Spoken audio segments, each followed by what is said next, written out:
So the other activity is to think about like social emotional well-being. So this one, I usually start out by asking, and this is cool at Riverside, because they'll say, you know, when you're having like one of those days where you have big feelings, so maybe you're feeling worried, or you're feeling sad, or you're mad, what are some things you can do to help kind of calm those feelings down? Deep breath.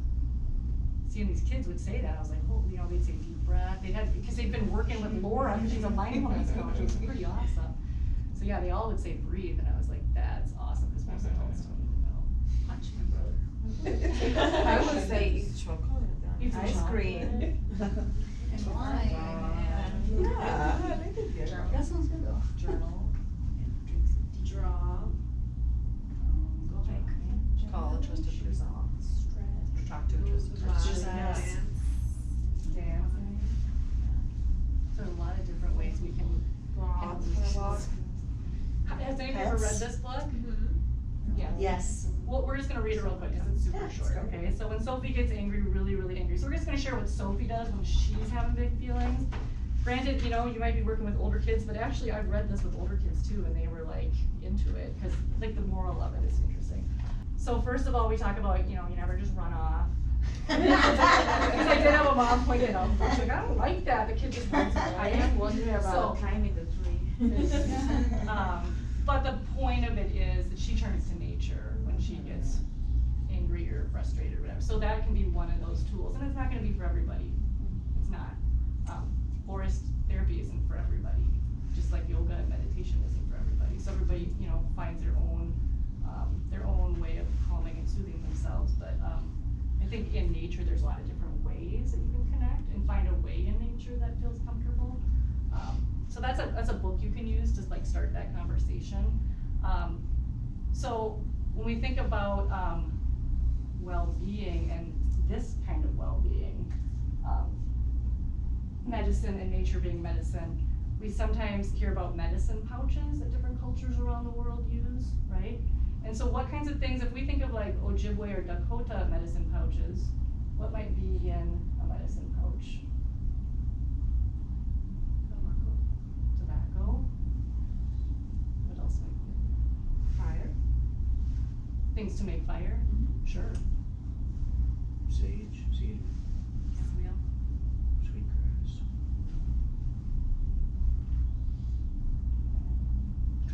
Those are the medicines that are in mine. And yours. So I have a few, they were kind of buried in the bottom here. So we have a sweetgrass, which we can pass around. We've not smelled it before, it's yummy. And where I live in Wabasha, there'll be days when the wind blows just the right way and you smell it. And it's like, where is it coming from? But I can smell it, it's in the air. There's tobacco. This was from when I mentioned we got to go to State Park Naturals up to Bemidji, and there was Ojibwe speakers. They did one of them did where we made tobacco bundles and talked about making offerings, so that's tobacco in there. And what else? I had there's some sage. I don't think this smells anymore though. This is from a long time ago. Just kind of silly, my mom gave me that. And I used to have a sprig of cedar in here too.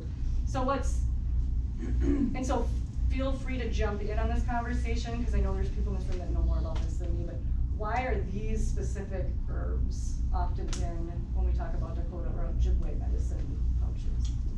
Like, what's the significance? I recently learned that, and I might have this wrong because I don't know too much, but that tobacco is used in peace ceremonies, and that's why it's like a traditionally indigenous herb. That's just for a lot of things, right? Because like even just giving gratitude before tapping a maple tree, or. But I don't know why either way. It's like a sacred herb. I know like it's used. What I learned, and like pipe in here, anybody that wants to add to this, was the smoke is the sacred thing, because it's raising the prayer, it's raising the message to the Creator. But I don't know why tobacco is what was. You're asking specifically about tobacco? Yeah. Oh, just because it was one of the I mean, this is only what I was taught from Lakota perspective, not Dakota or Ojibwe. It taught the people that there were, or that there not were, there is or are more than one race of human beings. That tobacco grew in multiple colors. And you can see those represented in Lakota and Dakota medicine wheels. And that tobacco traditionally grew and bloomed in those colors. And so when people from other parts of the world began to colonize within the New World, they already knew there were other people. And the tobacco had told them that. Oh.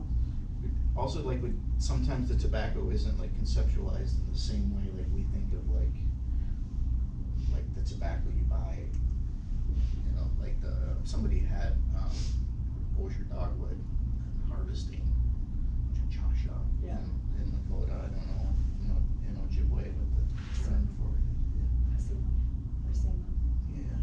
Yeah, so that's a tobacco too. Yeah, yeah. And even some of the herbs that you were passing would be blended in, like, Sure.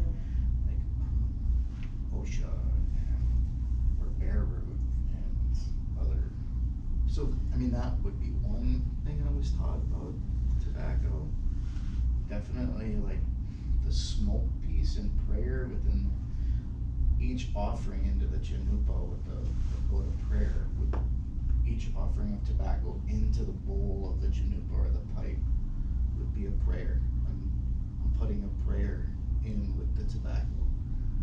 And the smoke carries that prayer. So like in traditional colonial perspective of tobacco use, you're inhaling the smoke.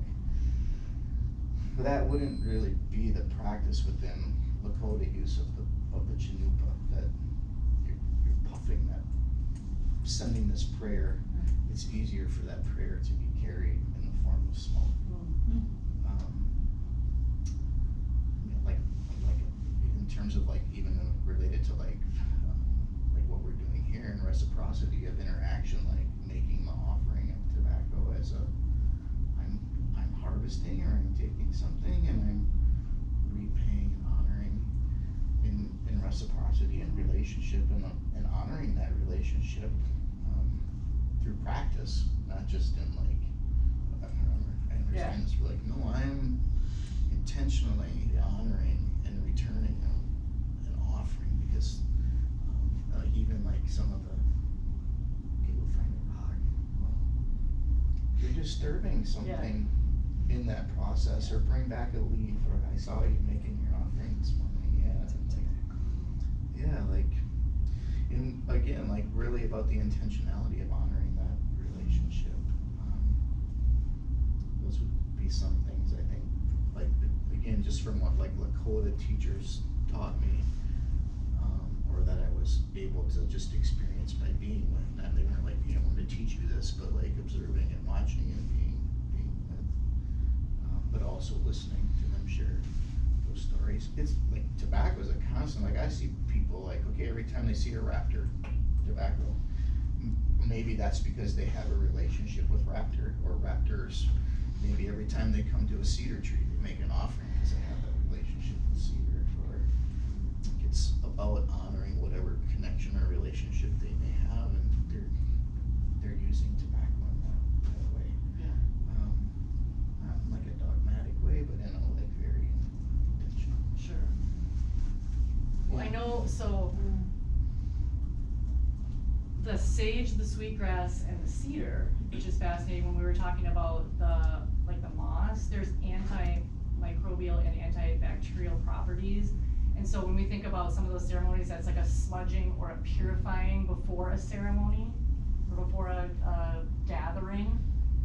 Literally, that is cleansing that place of like, I'm thinking smallpox, I'm thinking like diseases, because these plants have the powers to do some of that. I mean, it's incredible. So like I've taken some classes through Wakan Tipi, some of the webinars, and got to listen to some like medicine. The guy was a medicine man from South Dakota, and he had his daughter, and she was giving a webinar on the medicine plants and tending to the medicine plants.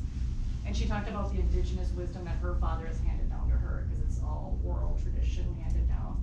And like the ways that they will go and collect medicine plants. So she said, for example, we have to do it in the first half of the day. We don't do it in the afternoon. We always wait until the first thunderstorm of the year because the medicine is activated after the thunderstorm. We count 17 and we take 1. So she had all these interesting things, and then she got into the science, like today the science shows. She said she was at a conference, and it was all, I think like Mayo Clinic doctors, and because she gets asked to present at these conferences all around the world, and she was sharing some of these practices. And the thing about the lightning, one guy actually stood up and said, yeah, the research shows, as you're going into the science here, nitrogen in the atmosphere, plants cannot absorb. Once the lightning strikes it, it breaks it into 2 things, nitrate and something else, and the plants can readily absorb it. After a thunderstorm, plants will grow several inches. It also activates the chemicals in the plant. Like, there is freaking science behind this, which indigenous people have known for years. It's just now we have this science terminology to explain what they already knew. It's freaking awesome. So these plants have really strong medicinal powers. But that's not all that's in a medicine pouch if we're talking about different cultures around the world, because lots of different cultures use medicine pouches. So oftentimes there are things added in there that aren't chemical medicines, they're spiritual medicines. So it could be locks of hair, it could be trinkets from places, from special places, totems that represent you, things that are important to you in your life. So I have a medicine pouch here that I made. I got a couple of them. I got 2. This is my new one because I got really fancy with the stitching, but what we do with the Riverside kids is I just bring in stamps and markers and they get to make a little pouch. And we just call these little well-being pouches. I'm not trying to I don't want to be culturally appropriating, and we did call medicine pouches the first year, and the liaison at the school said you might want to think of another term. So in here is my sacred herb.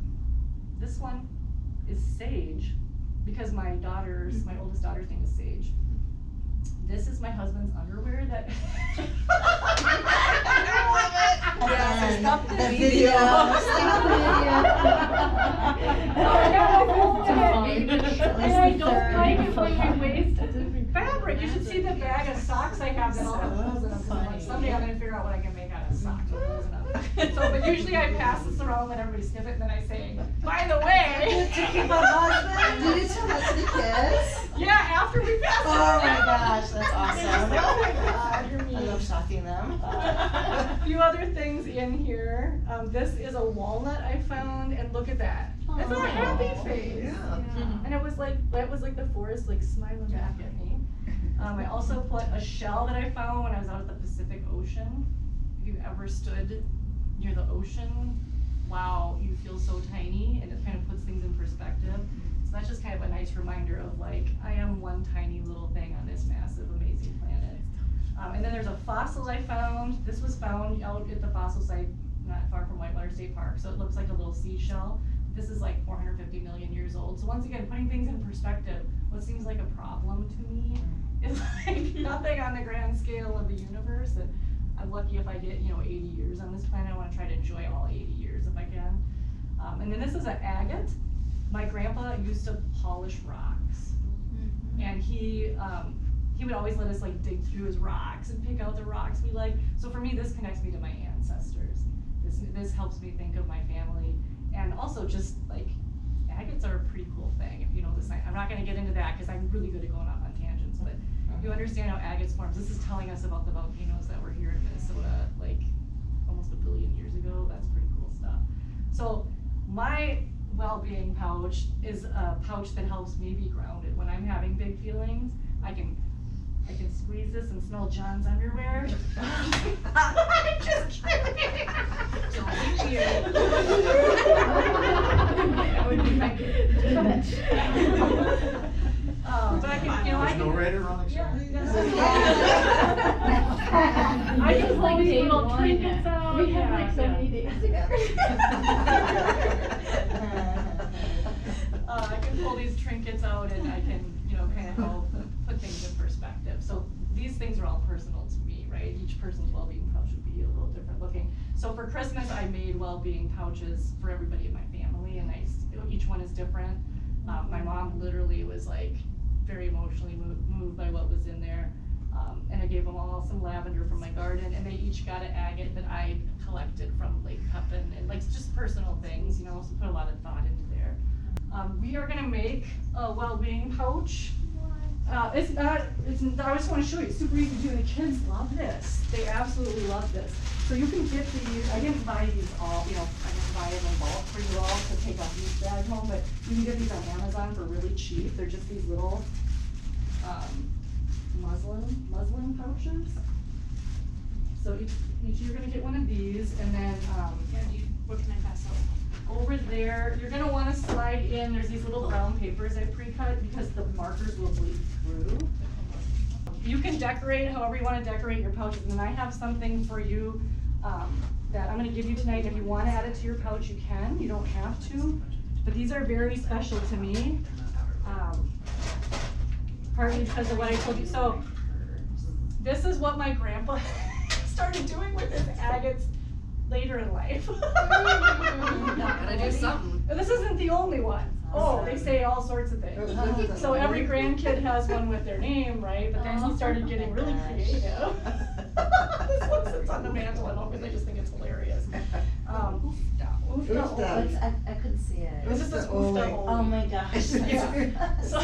So my cousin was in an antique shop a couple years ago. There was a whole box of, it was our grandpa's stuff. I don't know how it ended up, like must have got brought to Goodwill or something, and they was selling it as like folk art. My grandpa would have been really proud of that. Right? So I was gonna just come around and give you each an agate. You do whatever you want with it, but if you wanna add it to your pouch, just to remember our cohort, you're welcome to do that. So you're each just gonna get one agate. So with this activity, just so we can wrap up and people can start heading back, with this activity, I usually encourage them to go home and find things from home that they can add into their pouches. And maybe there's herbs that are, you know, important in their family, but also being mindful of like what we take from nature too, because we don't want to get kids in the habit of just like picking things all over the place wherever they're going, right? And then just like kind of reiterating too that like you can put something in your pouch that reminds you of a special place in nature, and just taking time to think about a special place, closing your eyes, taking a deep breath, imagining you're in that place. There's power in that too, right? And when we go into nature, all these different aspects of those places we visit, they kind of become part of us, right? Through the air we breathe, the sunlight on our skin, the visual things that we take in, and they become memories in our brain. We do become part of those spaces, and those spaces become part of us. Kind of like that rock thing today, right? With like I'm holding it, but it's also touching me, kind of thing. So I'm just gonna tell you real quick the other lessons in here. There is a Shinrin-yoku mindfulness in nature activity. And then there's finding nature near you, so learning a little bit more about like other spaces you can go find nature, because a lot of kids aren't taught that. I was just on a panel yesterday for, it was like Olmsted County Public Health, and the guy from Parks and Rec was there, and we were talking about like awareness is a huge barrier, people just not even knowing. First of all, not knowing that nature is super important for our well-being, but then second, not knowing where they can find nature. Like nature is everywhere, right? It's in the cracks of the sidewalk in front of your house, but also if you want to go explore a little bit more, there's thousands of places to explore. And Rochester has over 130 city parks, just in Rochester. Winona probably has 30 or 40 maybe? I don't know, but Rochester has a ton. And then when you start talking about county, regional, state, federal, forest lands, oh my God. So just helping kids understand, like, where can you find out more about where nature is? These are some resources, and it kind of having them plan. If you were gonna take a field trip, how would you plan that? Where would you wanna go? What could you do when you get there? That kind of stuff. Then there's a teaching reciprocity activity. You don't have to use it. I'd love to hear if you start using it, what works, what doesn't, what you change, so that we can like adapt it. So I don't wanna keep you guys here, I'll use it all night long. Yeah, play around with it. So we'll make sure you each get a backpack before you leave on Sunday. I don't want you to have to worry about it until then. Tomorrow night we're gonna meet in this room again just for a little bit. I wanna do a final, kind of it's not a final survey, but I wanna do like another check-in survey and just kind of go around and like where do we go from here after this week? Because you guys are wrapping up your training, but we still need to be checking in, and there's still some things that need to happen before the end of November. Yeah, that's part of it too. And then just how can I continue to help you, cause you're not gonna have Manuela and Jackie after end of April. Not that you can't email them, but they're on to the next cohort, you know. Their contract is up.